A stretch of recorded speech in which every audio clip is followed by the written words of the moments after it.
Horseland, airing from 2006 to 2008 and produced by Deke, a company known for many other mid-quality Y2K era cartoons. It's about girls and their horses at an equestrian school.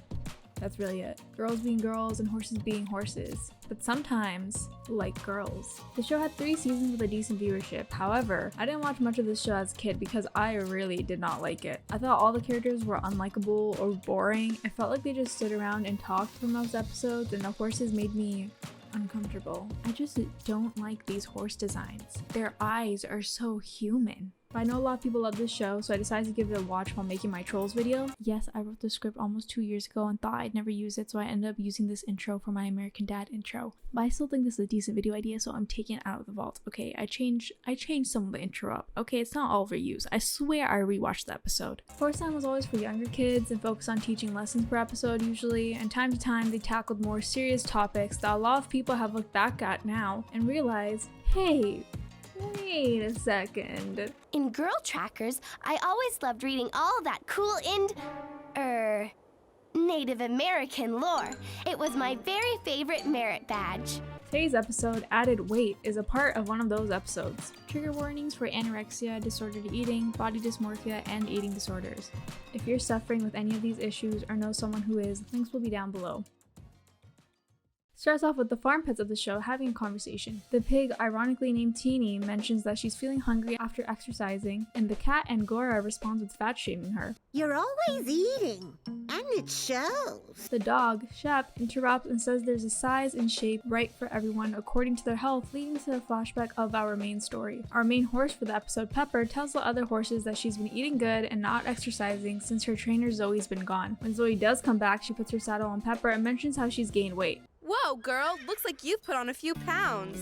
They can't understand the animals in this show, so Pepper can't get back at Zoe for her lopsided head. We'll soon have you back in shape. Pepper already has a shape, round. They head off for training and Pepper misses every single jump. The horses make fun of her for it and body shame her too. And I mean, can you blame them when she's clearly so grossly obese compared to them? Because of this, Pepper's food gets cut in half, which is hard for her to manage, so she leaves her pen late in the night to go binge some oats. Everybody already thinks I'm fat. What's the use of denying myself a little nibble?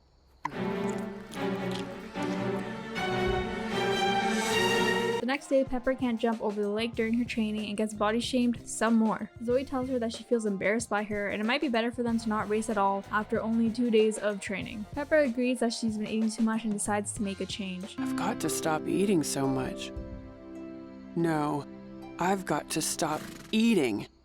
Period.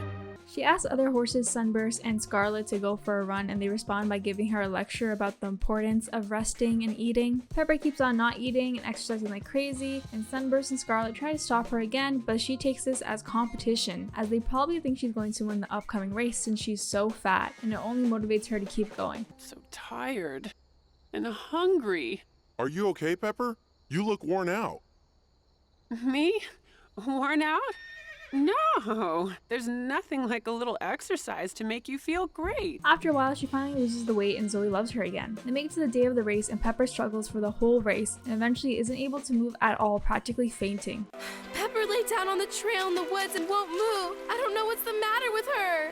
I wanted to win, but not like this. While the others help out, Scarlet asks Pepper what's wrong, and she reveals that all the comments about her weight hurt her feelings and she starved herself to lose weight. The other horses tell her that they were only teasing her and apologize. We jump forward and Pepper's all good, which is obvious from how vastly different she looks, and it ends with Teeny body shaming Angora back. Just imagine if I were as slim and sleek as you. Ugh. I titled this as a confused episode because I do believe this has good intentions, but overall it ends up doing more harm than good, especially for a potential child going through these issues. Honestly, I'm just going to start with, why is the horse the one with the eating disorder? Maybe they didn't give it to one of the girls because that makes the premise a lot more serious and real, especially for the type of show that this is, but to depict a lesson on body image with a huge horse to represent the little girls watching this who could struggle with their weight is not the better better idea. Certain aspects like Pepper not eating and exercising a lot and getting body dysmorphia from seeing herself in a pail of water reflect real life and show that they're making a conscious effort to show an eating disorder, especially when Pepper literally loses hair, which is a real life side effect of anorexia in humans, not horses. That's funny.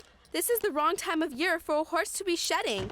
It's almost like your hair's falling out. Also showing that they're trying to reflect people and kids watching through Pepper's story. But along with messaging about personal body image, they choose to add on a healthy eating and weight maintenance message also. These aren't mutually exclusive, but to say that everybody's wrong for the comments they made on Pepper's weight, also saying she is fat and does need to lose weight, sends a strange message. Horseland chooses to make it a fact that Pepper is overweight, does need to lose weight, and it's her fault for the weight gain, which can partially validate the harmful comments made to her because they're saying that her weight is a problem that she has to fix. Either those fences have gotten higher or the rails have gotten looser.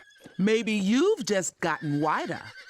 Once you lose a few pounds, you shouldn't have any problems. Just don't fix it in a bad way, do it in a good way. But also, we aren't going to show you the good way that she did it, she's just gonna lose it. Because of the way they wrote the story, these two messages clash and they both fail. She's also visually the same as the other horses, which is only confusing. Pepper doesn't see herself as fat until others start saying it, and she literally looks the same as the other horses, although she's supposed to be bigger. So if someone says you're fat, they're just right. If they showed she gained a considerable amount, it would translate better. This is all being said because she doesn't have her muscles anymore. Or Pepper could just take note that she was out of shape on her own. Looking the exact same will confuse kids with where to draw the line between I'm unhealthy to I've just gained weight, as well as which comments are harmful to make about people's bodies versus helpful. The health message fails even more because her losing weight by starving herself is shown to us in full, but her losing weight by a healthy diet isn't shown to us at all. Everything can be an inspiration for some people with eating disorders. Even if somebody shares a story about all the terrible tactics they use to lose weight, all they take away is that those tactics will help them lose weight. It doesn't matter if it's bad, it doesn't matter what consequences it has, as long as it makes them lose weight. Now, showing the bad way that she lost weight isn't bad because that is the truth, and it gives others knowledge on how EDs work, but not showing the healthy and proper equivalent isn't the best idea either, because you're telling kids that they need to maintain their weight and health, but you're only showing them the bad way to do it. What's worse is the only other quote fat character who accepts their weight in the show is a pig. Why? Why would they make it the pig? In the whole conversation they have in the beginning, it could have easily been the dog. It could have done the same thing without the one big character who's okay with their weight being a pig. Also, gonna add on top of this, what the pig says to the cat at the end, what happened to the message of everyone should just focus on being healthy? There's a right size and shape for everyone, and everyone is different.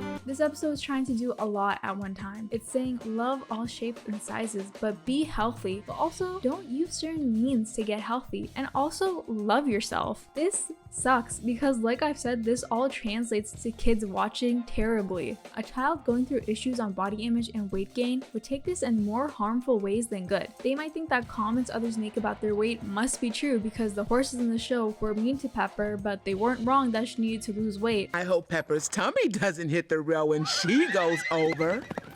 Or that not eating can be a quick solution to their issues, they just won't go as far as Pepper did. Being visually bigger than others will make them draw parallels to being the pig. For the kids without these issues, they'll just be left confused on the point of the episode. Maybe they'll learn don't make mean comments about other people's weight, even if they are fat, like... You've made this jump 100 times. Maybe she could float over. She's as big as a balloon. They fail on pushing a message about health by barely showing how to be healthy, and they fail a message on body image by partly validating fat shaming. The episode's confused because the creators are confused. They're close at points to being somewhat right, but they themselves don't know how to show all the messages they want to show, so it really lands flat on its face. Like, they literally didn't have to draw parallels to real-world eating disorders.